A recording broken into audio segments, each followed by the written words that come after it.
Auzubillahiminasyaitonirrajim. Bismillahirrahmanirrahim. Assalamualaikum warahmatullahi wabarakatuh. Apa kabar saudara-saudariku seiman seagama di seluruh Nusantara?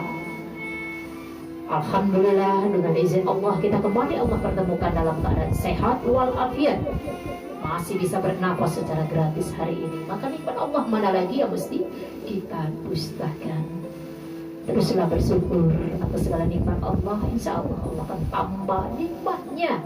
Nikmat sehat Islam dan iman kita semakin istiqomah. Tetap Allah kuatkan kita di atas kekuatannya. Alhamdulillah. Hari ini saya akan membahas tema hal-hal yang dimurkai Allah. Sebelum kita masuk tema hari ini, silakan seperti biasanya, silakan tekan tombol subscribe-nya agar bisa banyak melihat video ceramah motivasi saya yang selanjutnya. Semoga apapun yang saya sampaikan, walau tidak banyak, mudah-mudahan manfaat.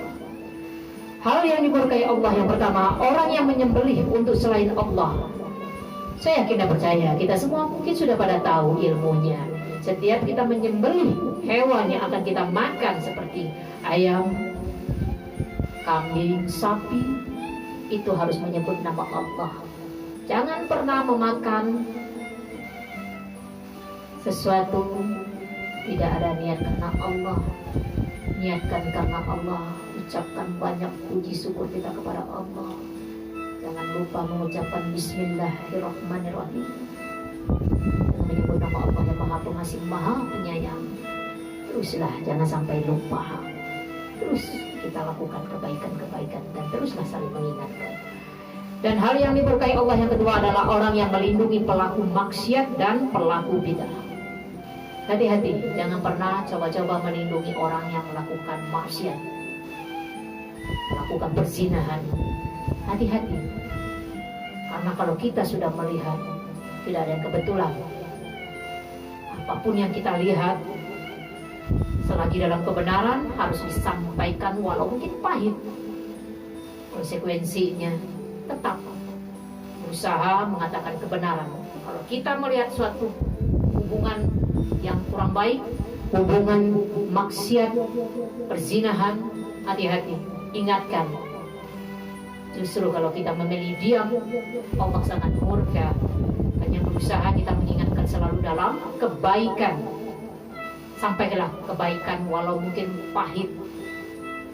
Harus berusaha kita bagaimana Allah mencintai dan meridhoi apapun yang kita lakukan. Terus mengingatkan saudara-saudari kita dalam kebaikan. Hal yang ketiga yang dimurkai Allah adalah orang yang mencela kedua orang tuanya. Hati-hati, surga kita ada di telapak kaki ibu kita. Begitu besar pengorbanan yang orang tua kita berikan kepada kita.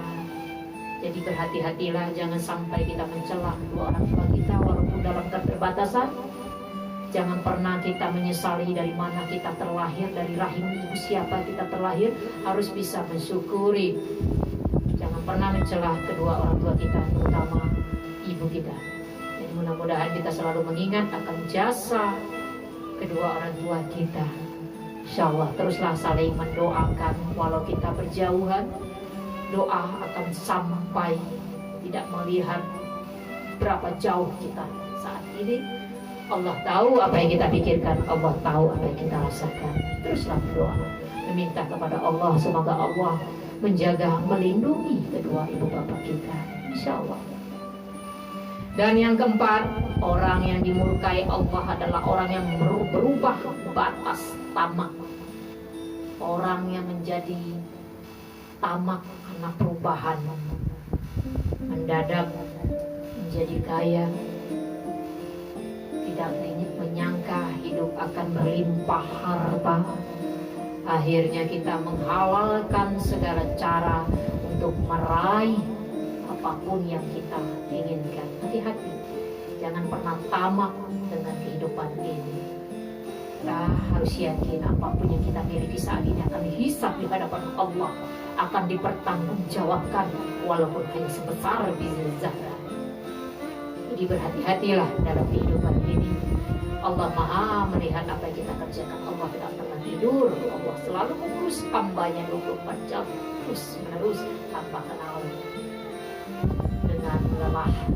Karena Allah yang Maha segalanya. Allah yang memiliki kehidupan dan kematian kita. Allah yang memiliki alam jagat raya beserta isinya. Dan yang kelima adalah orang yang memakan riba dan menolong dalam terlaksananya transaksi riba. Nauzubillah min dzalik, saat ini negeri kita banyak sekali pelaku-pelaku riba yang belum hijrah, yang belum mentaubati dosa-dosanya. Tak usah aneh, dalam kehidupan tak ada perubahan kalau kita masih melakukan riba. Hukum terkecil saja sama saja menzina ibu kandung sendiri. Nauzubillah min dzalik, itu baru hal yang terkecil. Apalagi kalau kita melakukan dengan sengaja dan terus melakukan riba secara berulang-ulang. Nauzubillah min dzalik. Cepat lakukan taubatan nasuha. Dan hal yang dimurkai Allah yang ke-8, orang yang memberi suap dan yang menerima suap. Yang ke-7 ya, orang yang memberi suap dan menerima suap. Hati-hati, akan berbagi-bagi dosa bagi pelaku suap dan yang menerima. Hati-hati. Jadi berusahalah menghidupi keluarga kita dengan nafkah yang baik, meraihnya dengan secara baik, halal, yang toib. Mudah-mudahan kita bisa tetap istiqomah walau dalam kondisi kita saat ini, dalam keterbatasan kita, ujian finansial kita luar biasa. Jangan pernah coba-coba menghalalkan segala cara untuk membenarkan apa yang kita lakukan. Hati-hati. Oke, mungkin hanya itu bisa saya sampaikan. Mohon maaf, banyak kekurangan, banyak keterbatasan dari materi yang saya sampaikan. Intinya saya berusaha selalu mengingatkan kita semua dalam kebaikan, karena saya yakin dan percaya apapun yang saya katakan bukan karena merasa banyak ilmu, banyak pengalaman, tapi apapun yang saya sampaikan karena saya punya kewajiban besar selaku hamba Allah, selaku umat Islam, teruslah berusaha mengingatkan selalu dalam kebaikan.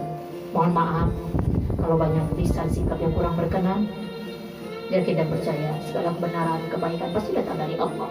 Kalau ada kekurangan, kelemahan, keterbatasan, itu karena kita yang masih kurang ilmu dan kurang keyakinan. Kita semua masih berproses untuk menuju kebaikan ke depannya. Tetaplah istiqomah, terus berjalan di jalan Allah. Jangan pernah lelah untuk berbuat kebaikan. Terima kasih banyak atas segala perhatian saudara-saudariku semua. Tetap semangat, tetap sehat, tetap kuat menjalani kehidupan ini, dan percaya. Teruslah bergantung hanya kepada Allah, karena hanya pada Allah tempat kita menyembah dan memohon pertolongan. Mudah-mudahan kita tetap istiqomah selalu dalam kebaikan. Terima kasih banyak atas segala perhatian saudara-saudariku semua. Mohon maaf sekali lagi. Wabillahi taufiq wal hidayah. Wassalamualaikum warahmatullahi wabarakatuh. Salam sehat, dunia bahagia, akhirat surga.